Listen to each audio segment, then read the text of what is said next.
voz de calmaria. Estou muito feliz, Claudinha, pela sua conquista. Vamos conversar então um pouquinho. Meu pai, esses dias, ele retornou à cidade dele.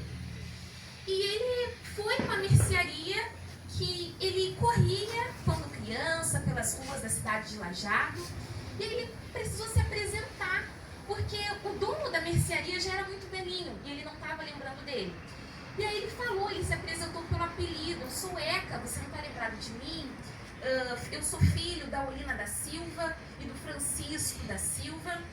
E aí eu gostaria de uma apresentação sua, Claudinha, fora do ser mestranda, fora do ser graduanda, fora do ser doutoranda, porque nós não nascemos com esses títulos. E eu acredito que nós somos muito mais que um currículo Lattes. Então conta pra gente quem é a Cláudia Borges.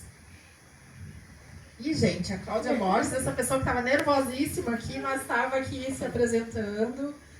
Eu sou a mãe do Benhor, a esposa do Wagner, a Dinda da Duda. Então, acho que essa é a Cláudia, né? Bastante maluquinha, mas que gosta de escrever poesia, contos, crônicas. E é isso, acho que é isso.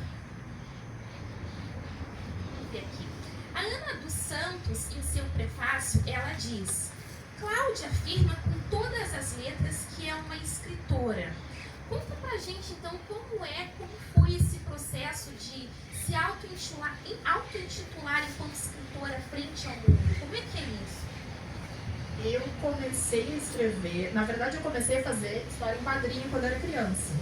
Então eu pegava um caderninho pequenininho, fazia as historinhas, fazia os desenhos, mas era muito ruim.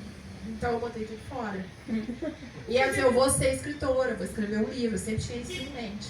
E aí quando eu comecei a participar dos Poetas Papareia, que fazia poesia, e depois dos Escritores de Quinta, eu pensei, não, eu sou escritora, eu estou escrevendo, não está publicado, mas eu estou escrevendo. Então, às vezes as pessoas dizem, eu não sou escritora. Não, tu escreve, tu é escritora. Então acho que isso sempre passou na minha cabeça.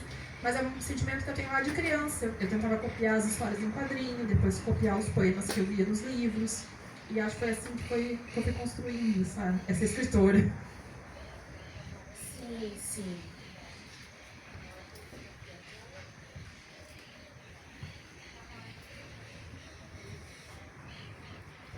O amor.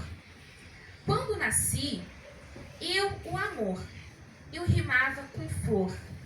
E por ter igual beleza e espinhos, quem seguir meus caminhos poderá sentir dor, medo, mas seu coração será forte. Nem a morte é capaz de matar o amor.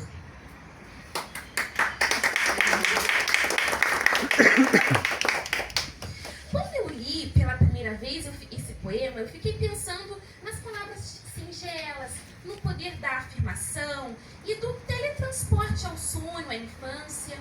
E no último encontro, quando a Angélica Freitas ela esteve aqui na Feira do Livro, ela disse que quando ela passava pelos aeroportos, ela tinha que deixar pilhas e pilhas de cadernos, porque ela era a menina dos diários, dos cadernos, das histórias, porque tudo aquilo que ela constrói, Cláudia, ela tem que deixar porque excede a bagagem máxima. E agora eu falo uma experiência individual, eu sempre fui a criança dos cadernos, dos diários, das rimas, e aí eu tinha que escrever no meu diário tudo fidedignamente como tinha acontecido o meu dia, de modo que os meus dedos ficavam com calos.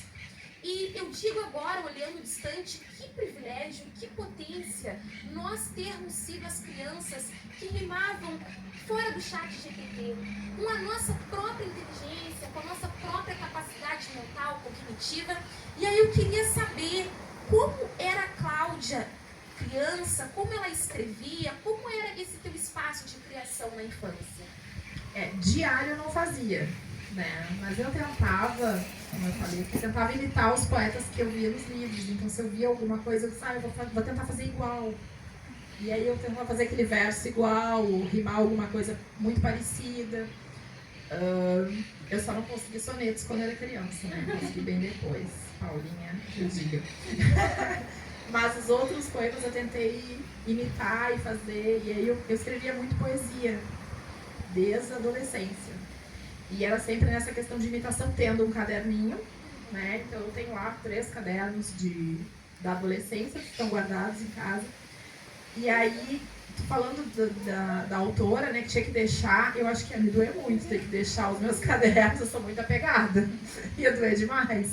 Eles estão lá, ninguém vai olhar, mas ia doer muito deixar. Sim, sim.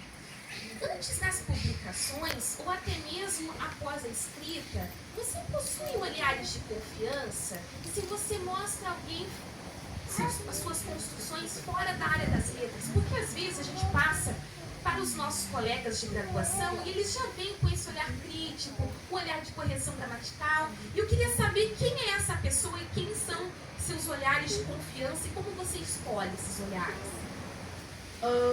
Primeiro, os olhares de confiança são as colegas que escrevem também. Então eu passo para elas dão uma olhada e óbvio elas vão ter esse olhar crítico, né? Tem uma colega de trabalho que lê muita coisa que eu escrevo, né? Principalmente contos, poemas até que não tanto. Mas ela lê muito e dá aquele palpite também, né? Mas geralmente é Paulinha e Lília. Então são da área, não foge muito. Alguma coisa eu mando pra ti, pra Josi também, que é uma colega, então são as que recebem esses poemas assim e dão os palpites pra me melhorar ou deixar como tá, porque eu sou teimosa também.